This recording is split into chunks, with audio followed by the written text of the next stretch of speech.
i analitza les grans idees empresarials de la història d'on han sortit. I la resposta és sorprenent perquè el 72% de les idees empresarials venen dels treballadors. Treballadors com Amancio Ortega, que era un treballador d'una fàbrica de camises que va tenir una idea de com produir i distribuir roba, va sortir de la seva empresa, va crear una nova empresa, es va arruïnar, va tornar a crear la segona empresa que crea és Inditex i a partir d'aquí li ve l'èxit. Treballadors.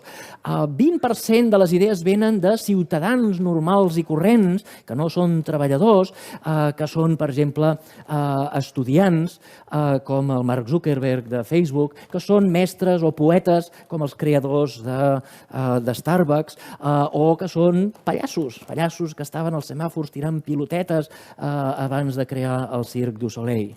Gent normal que acaba tenint idees i les implementen. Només el 8% de les idees ve de l'I+D. Això és molt important perquè tot sovint quan en determinats cercles es parla d'innovació i d'ecosistema innovador i el que es parla és que hem de posar junts els investigadors que resulta que tenen unes grans idees però no les poden implementar i que viuen a la universitat, amb les empreses que tenen molts calés però que no tenen idees i si els posem junts una tarda i van de còctels i fan coses junts, doncs aquí apareixerà màgicament la innovació. I no és això.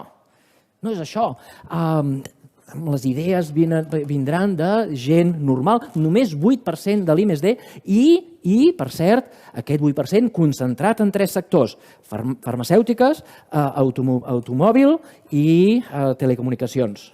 Però la innovació apareix a tots els sectors tan antics com el circ, com la roba. Fa 40.000 anys que ens hem inventat la roba, 40.000 anys que ens vam inventar l'agulla, 40.000 anys després la gent segueix innovant en el sector de la roba.